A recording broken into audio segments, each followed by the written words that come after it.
found in Romans 8 and verse 28. For we know that God calls all things to work together for good, to those who love God, and to those who are called according to his will. Powerful stuff. And you can tell I'm not from here. So I'm from Dublin, Ireland. And Dublin, Ireland is here on the map, okay? So when I was born into a family of 6 of us all together. I was brought up in the city of Dublin. We were quite poor. We all slept in one room, and when we got cold, we didn't have enough money for blankets, so we used coats instead of blankets. And they were difficult times, but that's all we knew. We were happy, and occasionally I had holes on my shoes. So what we do is we put cardboard in the shoes. You know, it works wonderful, but unfortunately it was only temporary. Anyway, I was born into a family of 8, as I said. Sorry, a family of 6. And when I was born, unfortunately, I got polio. And with the polio, I got a club foot. So because of the conditions that I was in, because polio at that time, back in the 60s, in Ireland, it was rampant. So a lot of people got it because it had a virus you could pick up. So unfortunately, that's what I got. So what happened was when I got polio, I had a club foot, and then I got polio later on. I had to spend the next 10 years in hospital. So spending 10 years in hospital was very interesting, because I didn't really know my family. I wasn't brought up in my family way, the normal situation. So unfortunately, my parents didn't have much money at the time, so they would only come up and see me occasionally, because it was hard to put food on the table. They were mind actually come up to see me. But it was being brought up in the hospital. I don't remember an awful lot about it. How I tell people, it's like a jigsaw puzzle. I can see pieces of it, but I can't formulate the whole picture. So anyway, but they were difficult times. At the same time, that's all I knew. So being brought up in the hospital, as I said before, my parents had no money to put food on the table, so they were hard times. But it was God really, like, what I'm saying is all things work together for good. Even the 10 years being in hospital, it's amazing. God can take bad times and turn them into good times. It's amazing what he can do, and I can't explain it, because I've done more now in my life than my family has done. And the first 10 years has been wasted. But what God told me, he'll give me the years that the locusts had eaten. Hallelujah. Amen. And that's what happened. So it was good. So being in that situation, because I used to actually blame God. I said, God, why am I, well, at the time I didn't know God, but I said, why have I wasted all these 10 years of my life? But God has a purpose for every one of us. And being in the hospital, my mind was blank, because I don't remember a lot of things that happened to me. But as I said before, like a jigsaw puzzle, I can only remember bits of it. But I just remember, I remember there was bad times. I remember once I just had an operation, that I'm not getting healed, and what happened was, actually, they wouldn't, on my right leg I couldn't walk on, so what they done was they swung me around the room until they put my weight on my right leg. Them sort of things happen, but thank goodness those things don't happen anymore. Yeah. So it was like, so what happened was, when I came out of hospital, now let me back up a bit. I had what you call a bit of an education in hospital. They had a teacher that came in once, 5 days a week, I think it was. But I don't remember getting education at all. So when I left hospital at the age of 11 or 12, I was illiterate. So I actually couldn't read or write. And people would call me like a dunce. So being called a dunce for the best part of your life, it can have a lot of impact on you, but God knew what he was doing, because he knew me before I was born, and he had everything planned out for me. So what happened was,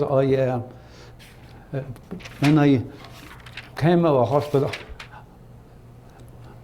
let me back up a bit. I made my Holy Communion in hospital, and because we had no money, I made my Holy Communion wearing a girl's coat, because my family had no money.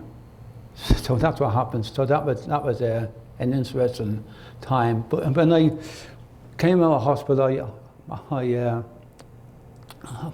actually didn't know any better, but my family would tell me that I was adopted, because I was never there with them the whole time.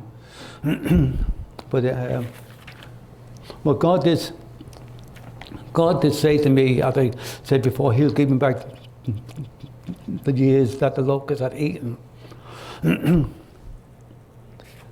So what happened was, I got myself an education. I went to night class. I got myself I began to learn how to read and write. So I had to tell people, it's not how you start that's important, it's how you finish. That's right. You know, Amen. and God has a plan for each one of us. Not that I would want that for anybody to happen, but God can turn around something that meant for evil, he can mean it for good. Yeah. And that's what happened in my situation. So what happened was, I came out of hospital, I was living in the inner city, and we actually moved out into the suburbs, which was wonderful. It was like going from one room into a house. It was great. It was excellent. So we had actually 2 bedrooms. And it was like a palace in comparison to what I came from. Because living in the inner city, we had no running water. So you had to go out on the landing, and the toilet was in the landing. So what we used to do is have a pole underneath the bed. So you go to the bathroom, you have to go in the night time. You don't go out. You go in the pole and then you put it on the bed. So you have to empty it every morning. They were interesting times. It's like the movie the movie which I can identify with, because I've been in that situation. And the movie it's called The Angelus at the Ashes. Have you ever seen it? Angelus Ashes. It's based in Ireland, and it's based on the sort of the similar life that I had been brought up in the city, and the sort of situations you have to face. If you ever see the movie Cedar, it's very interesting, because it brings back a lot of memories to me. In fact, I'm in the middle of getting a book acted together, and so I have to thank Ken for helping me there with that. So that's great, because once you're gone, once you're not here, everything else is gone. So it's good to share my story, because up to this point, being here, I never really shared about my childhood days, because I was actually blaming God for my past. But no, but God has a reason for everything we go through, no matter how difficult it may be. God, because God can see the end from the beginning. But he also knows what we're able to handle, which is amazing, because some of the stuff I face, man, I didn't know I was able to handle that. But he's a God that can do that. And it's amazing. So anyway, I didn't get discharged from hospital. My mother took me out of hospital. So I went home, and I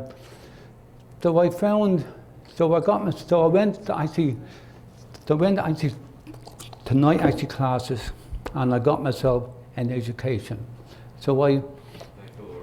But I felt that there was. Well, let me back up. In the hospital, they had a handicapped scouts. I was with the scouts in the hospital, and they gave me a wonderful tool how to live. I would go camping with them. They would teach me how to do different skills, which is fabulous, So I got involved with them, and then I got involved with them after I left hospital. And one of the guys in the scouts invited me down to the DCM, which means Dublin Christian Mission. That was back in the 70s, 77 I think that was. And that was the first time I heard the gospel. Because at the time I didn't know anything about having a personal relationship with Jesus. What does that mean? I don't know. I was brought up a Catholic. When you're born a Catholic, you automatically become a Catholic.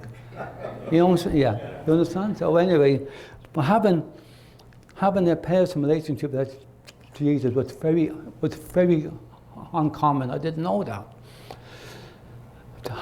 And that was the first time I heard the gospel. And God really spoke to me through that. So what happened was there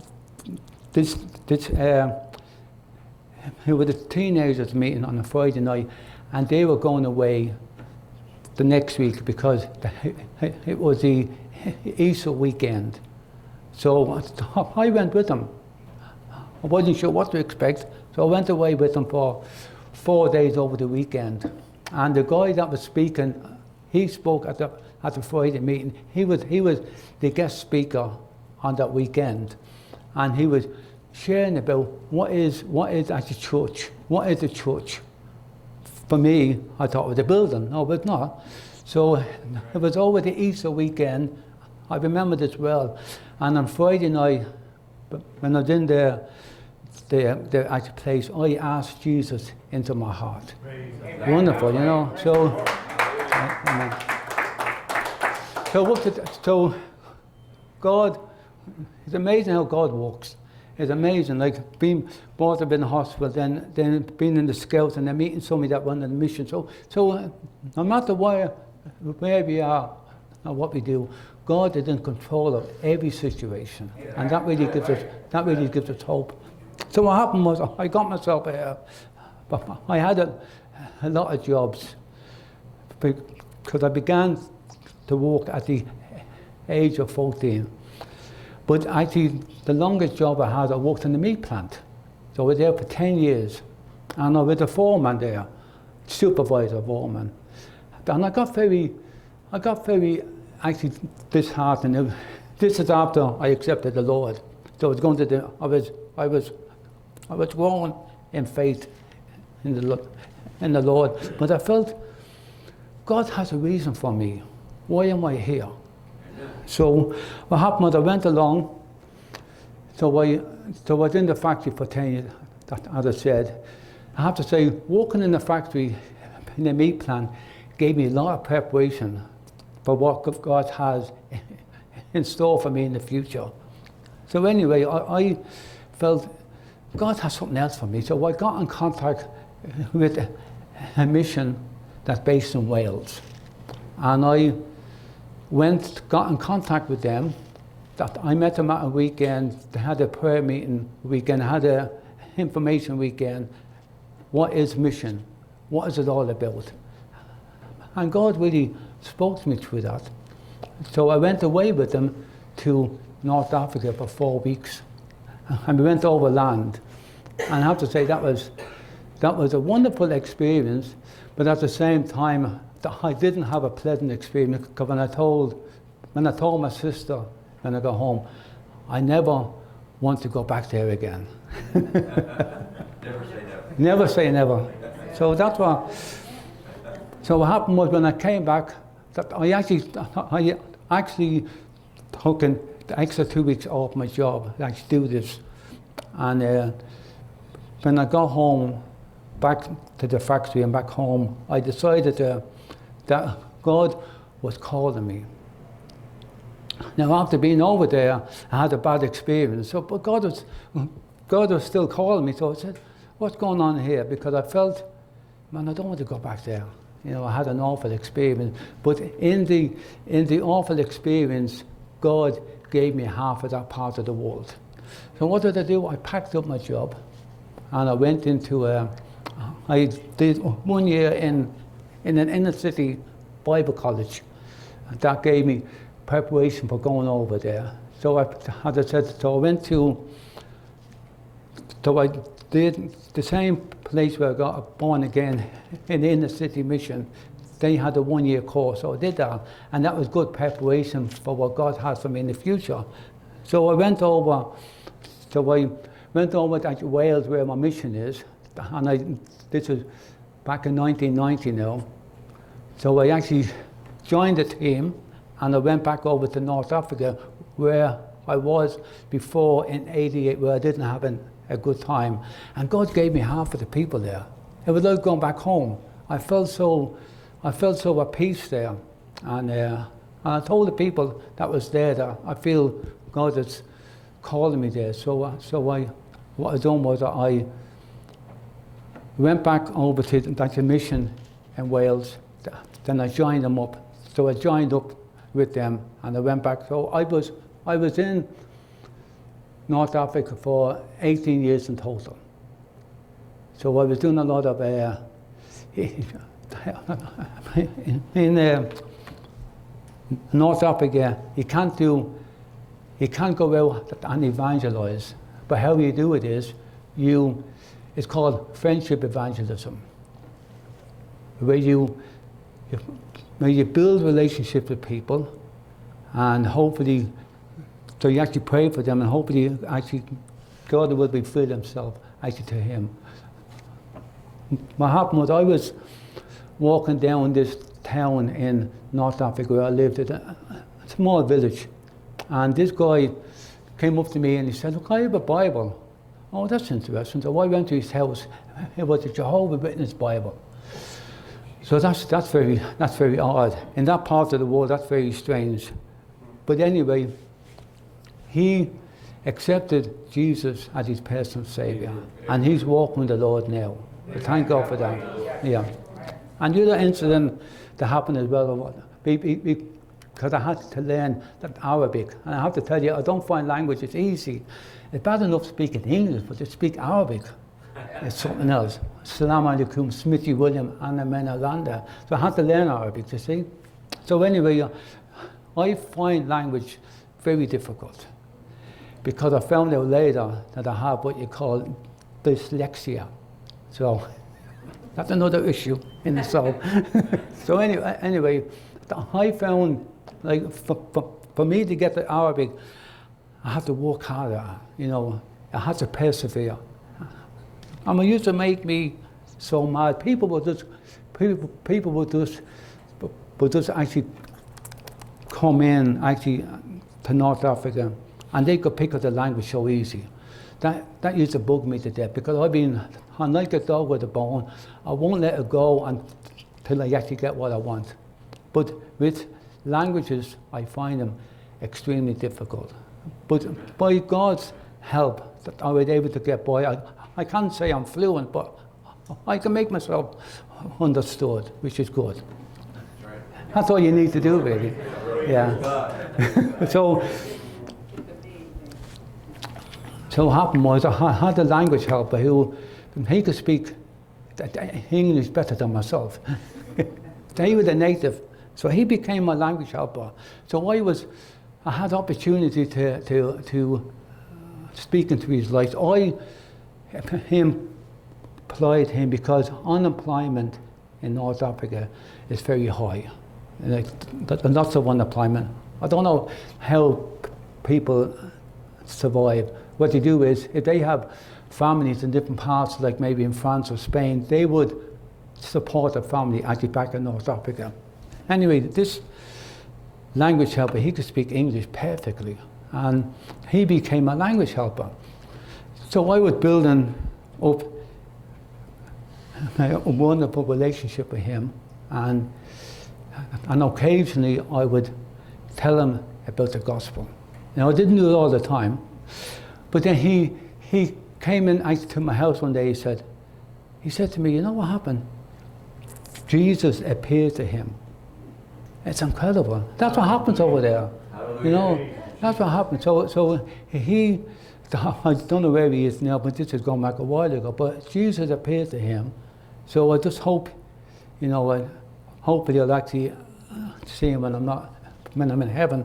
But it's amazing, like, I was just implying him, and I was helping him and his family, and he helped me with Arabic. And it's amazing that's what happens over there. God appears to people. It's incredible, you know? Yeah. Yeah, so anyway, I was there for 18 years in total, and what happened now? I felt that my time came to, I felt that, I lost my train. Hang on there.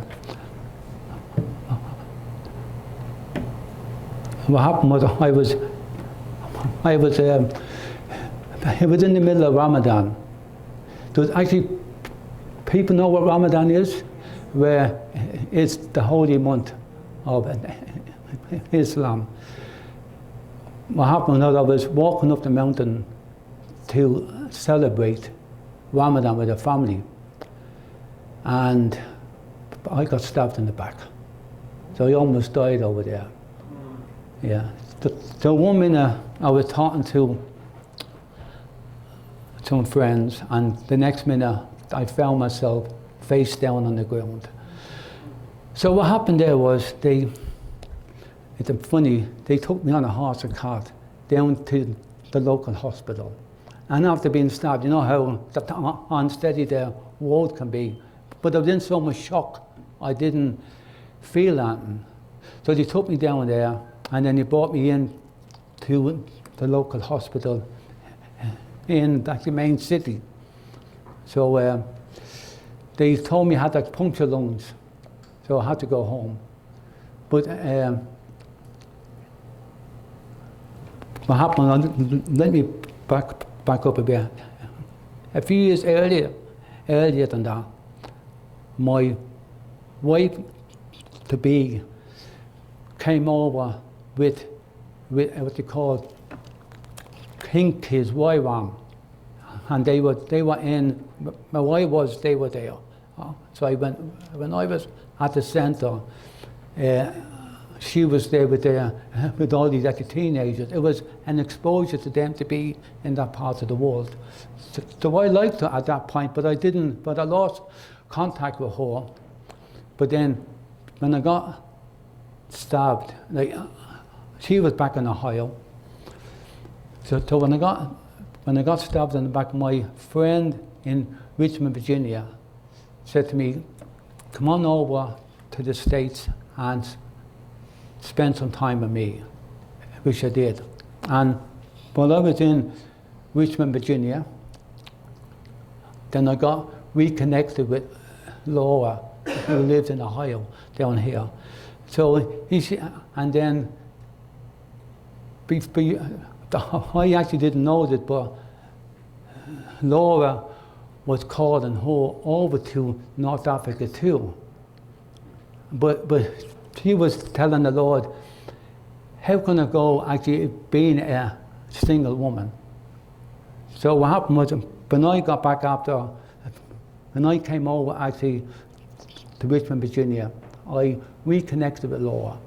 then I came up here to actually spend some time with her, and we got engaged, we got married, and we went back to North Africa as man and wife. So you see how the Lord turns something evil into something good.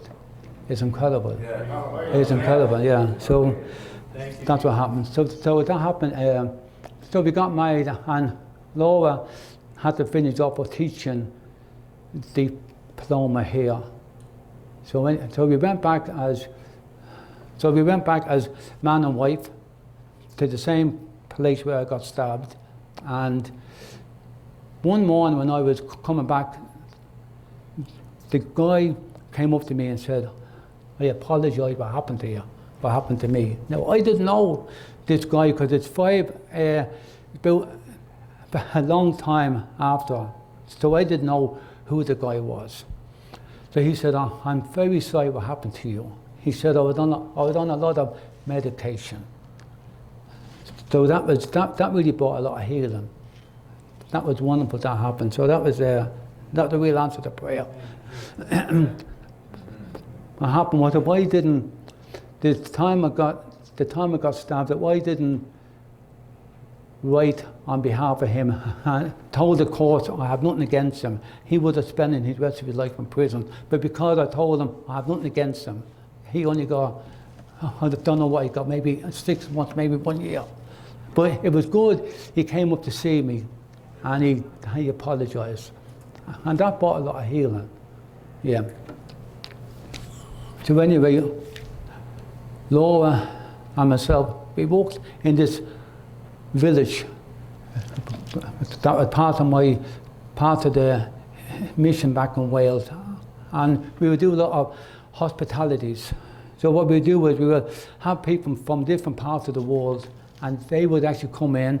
We'd give them an exposure of what it's like to be there, give them some basic language, give them some actually cultural experience, and stuff like that.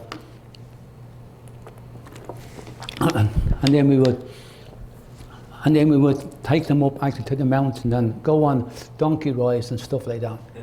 I know how John Wayne felt when I got off a donkey. It was, the face sore. So we did all that. So we were basically looking after actually people. But we felt that time came to an end there. So we moved from that actually city up north, because I felt that my wife needed to get some language learning. So, because where we lived in the village, the Berber village, they speak a different language there, and Laura and myself wanted to learn Arabic, so we went to another main city where we had Laura went to learn Arabic, but unfortunately Laura didn't have the heart to learn. I'm like a dog with a bone. I wouldn't let it go until I got it. But unfortunately Laura didn't want that. So while we were up in the big city, we became we became overseers of the handicap centre, because a lot of people have disabilities over there, and a lot of people have polio there, and these are babies.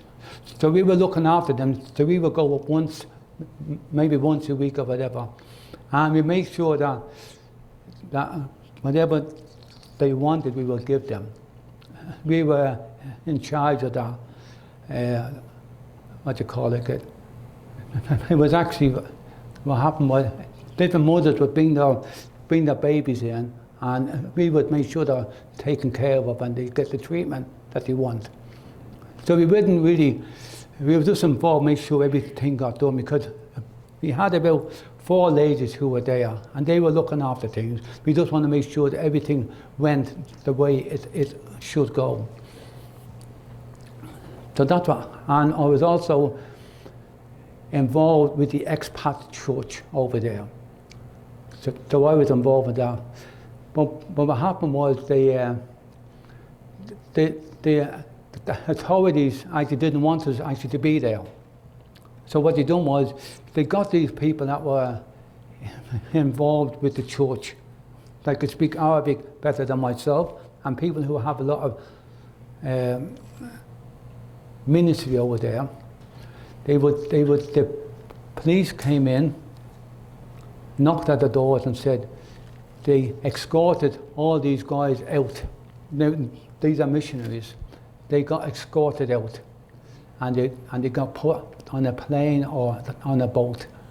So that brought a lot of fear, because we weren't sure who was going to go next. That was a difficult time, but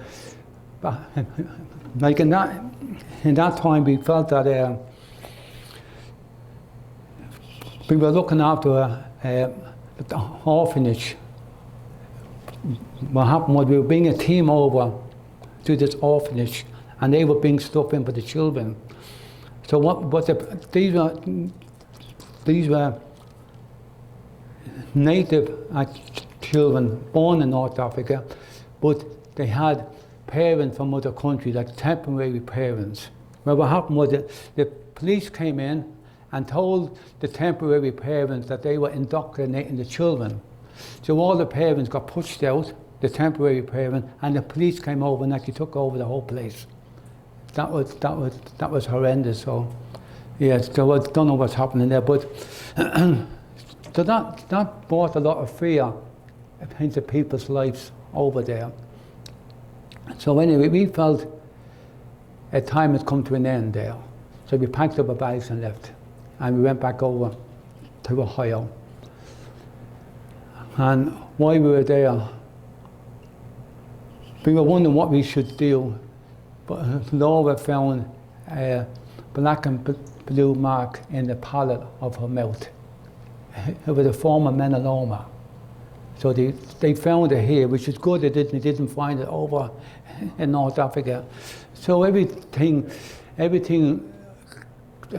the operation, they took all the teeth out on this side of her mouth, and they took part of her gums. So everything got back, everything was clear. So we decided, so we prayed, what should we do next? So we decided to move to Ireland. And so we moved to Ireland, and this is where I am now. So anyway, in Ireland, unfortunately, the cancer came back, but it came back on to her lungs. So my wife died in 2014. So that was a hard time, because we were both involved with the church in Dublin. We were doing the children's, we were doing the men's meetings and stuff like that. But unfortunately, so Laura passed away then in 2014, and that was a difficult year. But at the same time, I'm happy that it happened there. It didn't happen in North Africa. So anyway, but we have to believe that all things work together for good. Are there any questions? No questions? Oh. Okay, so what I'm saying is, like, God knows what we're able to handle. And but He knew what I was able to handle that. That's right. If you told me that maybe, I don't know, 40 years, what was going to happen, I wouldn't be able to handle it. But God knows what you're able to handle. So that's, yeah, and even in all the difficulties and the pain, God's purpose is good, and all things work together for good. Amen. So I'm here now for the next few weeks. I'm involved with the church in Ireland, but I want to start up a small fellowship in Dublin, because I feel that's the way God is called me into next. So that's the way, yeah, that's basically it, really. We're good. Hallelujah. Hallelujah.